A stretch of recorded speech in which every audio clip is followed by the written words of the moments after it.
అందరికీ నమస్కారం. నా పేరు doctor D Madhuri, MD Ayurveda, consultant in మెడినైన్ హాస్పిటల్. ఈ రోజు ఫిస్టులా ఇన్ యానో కేస్ గురించి తెలుసుకుందాం. Fistula in ano or perianal abscess గురించి. అంటే ఇది ఒక మలద్వారంలో వచ్చే డిసీజ్ అన్నమాట. సో దీనికి అసలు ఇది ఎట్లా వస్తుంది, లోపల మనకి ఇది ఏ విధంగా ఈ ఫిస్టులా ఇన్ యానో అనేది స్టార్ట్ అవుతుంది అండ్ దీనికి సిమ్టమ్స్ ఎట్లా ఉంటాయి అండ్ ట్రీట్మెంట్ ఎలా ఉంటుందో చూద్దాం. సో ఫస్ట్ ఫిస్టులా ఇన్ యానో తెలుసుకునే ముందు పెరియానల్ యాబ్సిస్ గురించి తెలుసుకోవాలి. పెరియానల్ యాబ్సిస్ అంటే ఏంటి? పెరి అంటే చుట్టూ ఉండే ప్లేస్ అన్నమాట. యానల్ అంటే మలద్వారం. ఈ మలద్వారం చుట్టూ ఉన్న ప్లేస్లో యాబ్సిస్ ఫామ్ అవడాన్ని పెరియానల్ యాబ్సిస్ అంటాము. సో సపోజ్ ఇది మలద్వారం అనుకుందాం. సో దీని చుట్టూ ఉండే ప్లేస్లో ఎక్కడన్నా సరే ఒక యాబ్సిస్ అంటే ఏంటంటే ఒక గడ్డలాగా, అంటే బాగా ఇన్ఫెక్షన్ ఎక్కువ అయ్యి మొత్తం ఆ ఇన్ఫెక్టెడ్ ఫ్లూయిడ్ అంతా ఒక దగ్గర అక్యుములేట్ అయిపోయి అది ఒక గడ్డలాగా ఫామ్ అవుతుంది అనమాట. దాన్ని మనం యాబ్సిస్ అంటాము. సో ఈ యానల్ రీజన్ చుట్టూ భాగంలో ఎక్కడైనా ఏ ప్లేస్లో అయినా సరే గడ్డలాగా ఫామ్ అయ్యింది అంటే కనుక అది యాబ్సిస్ అని మనం గుర్తించాలి. సో దీనికి అవుట్పుట్ ఎట్లా ఉంటుందంటే ఒక చిన్న పింపుల్లా ఉంటుంది అనమాట.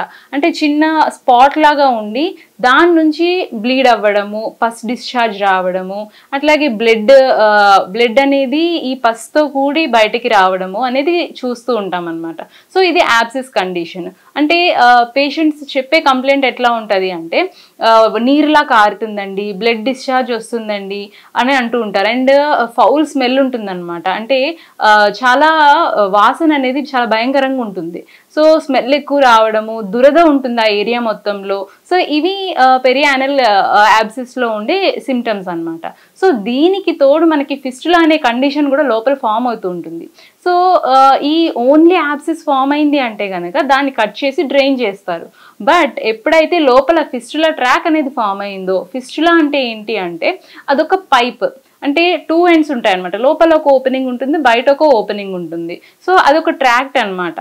సో ఇప్పుడు మీకు చెప్పినట్టు ఈ మలద్వారం చుట్టూలో ఎక్కడన్నా సరే యాబ్సిస్ ఫామ్ అయితే ఆ యాబ్సిస్ లోపల యానల్ రీజన్ లోపలికి ఓపెనింగ్ అనేది ఖచ్చితంగా ఉంటుంది. సో ఫస్ట్ ఎగ్జామినేషన్ చేసినప్పుడు ఏం చేస్తామంటే దాని ట్రాక్ట్ అనేది ఫామ్ అయిందా లేదా అనేది మెయిన్ చూసుకోవాలి. సో లోపల ఓపెనింగ్ అనేది ఉంటే గనక ఈ లోపల ఈ మలద్వారం లోపల యానల్ గ్లాండ్స్ అనేవి ఉంటాయి. ఈ యానల్ గ్లాండ్స్ అనేవి త్వరగా ఇన్ఫెక్షన్కి గురవుతాయి అన్నమాట. సో ఎప్పుడైతే ఈ యానల్ గ్లాండ్స్ అనేవి ఇన్ఫెక్ట్ అవుతాయో ఆ ఇన్ఫెక్షన్ని ఒక ట్రాక్ లాగా ఫామ్ చేసుకొని అక్కడి నుంచి ఆ పస్ మొత్తాన్ని, అంటే అందులో ఉన్న చెడు పదార్థాన్ని మొత్తాన్ని ఒక యాబ్సిస్ రూపంలో నుంచి అది బయటకి ఎలిమినేట్ చేస్తుంది అనమాట. సో ఇది మొత్తం యాబ్సిస్ అండ్ ఫిస్టులా ట్రాక్ ని ఫామ్ చేసే ప్రాసెస్. సో ఇందులో కంప్లైంట్స్ ఎట్లా ఉంటాయి అంటే పేషెంట్ కూర్చోడానికి చాలా ఇబ్బంది పడుతూ ఉంటారు, కూర్చోలేరు. అండ్ నడుస్తున్నప్పుడు కూడా ఆ రప్చర్ జరగడం వల్ల పెయిన్ అనేది చాలా సివియర్గా ఉంటుందన్నమాట. అంటే భరించలేనంత నొప్పి ఉంటుంది. అట్లాగే ఆ ఏరియాలో మంటగా ఉంటుంది అండ్ దురద కూడా ఉంటుంది. సో ఈ కండిషన్ అండ్ మోషన్ పాస్ చేస్తున్నప్పుడల్లా చాలా పెయిన్ఫుల్ ఉంటుందన్నమాట. సో కొంతమందిలో ఎట్లా అంటే ఓన్లీ యాబ్సిస్ ఉన్నప్పుడు పెయిన్ అనేది ఉండదు. సో వాళ్ళు ఏం చేస్తారు, పెయిన్ లేదు, అదేదో నార్మల్గా గడ్డ ఫామ్ అయింది, తర్వాత అది కట్ అయ్యి బయటకు పస్ అంతా వచ్చేసింది, నార్మల్ అయిపోయింది అనుకుంటారు. బట్ దాన్ని కనుక నెగ్లెక్ట్ చేస్తే లోపల ఫిస్టులా ట్రాక్ అనేది ఫామ్ అయ్యి అది చాలా సివియరిటీకి దారి తీస్తుంది అనమాట. సో ఇందులో మళ్ళీ హై యానల్ అండ్ లో యానల్ ఫిస్టులాస్ ఉంటాయి. అంటే మల మార్గంలో పైన ఉండేది హై యానల్ అంటాము, లోగా ఉండేది లో యానల్ అంటాము. సో లో యానల్ ఫిస్టులాస్ అనేవి చాలా ఈజీగా curable. But high anal fistulas అనేవి కొంచెం కాంప్లికేటెడ్ అనమాట. సో ఈ ఫిస్టులా కేసెస్లో ఏంటంటే సర్జరీకి వెళ్తే కనుక అవి రిపీటెడ్గా వస్తూనే ఉంటాయి. సో వన్స్ సర్జరీ అయినా సరే మళ్ళీ ఒక 3 months 6 months ఆర్ 1 yearకో మళ్ళీ రిపీట్ అయ్యే ఛాన్సెస్ ఉంటాయి.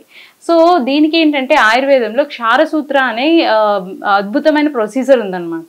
సో ఈ క్షారసూత్ర ప్రొసీజర్లో ఏం చేస్తాము అంటే ఈ ఫిస్టులా ట్రాక్ ఏదైతే ఉందో దానికి ఒక ఆల్కలైన్ మెడికేటెడ్ ఆల్కలైన్ మెటీరియల్తో ఒక థ్రెడ్ని ఫామ్ చేసి ఆ థ్రెడ్ అనేది ఈ ఫిస్టులా కేసులో వేస్తామన్నమాట.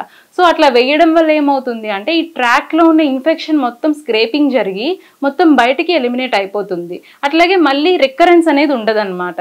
సో వన్స్ ఈ క్షారసూత్ర అనేది గనక వేస్తే మళ్ళీ రికరెన్స్ అనేది లేకుండా పేషెంట్కి చాలా కంప్లీట్ రిలీఫ్ అనేది వస్తుందన్నమాట. సో మా దగ్గరికి వచ్చే పేషెంట్స్ రిపీటెడ్గా వచ్చేయి అని చెప్పి వస్తూ ఉంటారు. అంటే 2 సార్లు 3 సార్లు 4 సార్లు చేయించుకున్నాము సర్జరీ, బట్ మళ్ళీ వస్తూనే ఉన్నాయండి అని కంప్లైంట్ చేస్తారు. అంటే దీంట్లో ఆయుర్వేదిక్లోనే దీనికి కంప్లీట్ సొల్యూషన్ అనేది ఉంది. సో ఈ క్షారసూత్ర అనే ట్రీట్మెంట్ అనేది చాలా ఎఫెక్టివ్గా పనిచేస్తుంది ఫిస్టులా నానో కేస్లో. సో ఈ ట్రీట్మెంట్తో పాటు ఇంటర్నల్గా కొన్ని మెడిసిన్స్ కూడా ఇస్తామన్నమాట. మోషన్ ఫ్రీ అవ్వడానికి, అట్లాగే ఈ ఇన్ఫెక్షన్ని తగ్గించడానికి చాలా మంచి ఆయుర్వేదంలో మెడిసిన్స్ ఉన్నాయి. సో మెడిసిన్స్తో పాటు ఈ క్షారసూత్ర ట్రీట్మెంట్ తీసుకొని కొన్ని డైటరీ చేంజెస్ చేసుకుంటే గనక ఈ ఫిస్టులా కండిషన్ నుంచి నెమ్మదిగా బయటపడవచ్చు.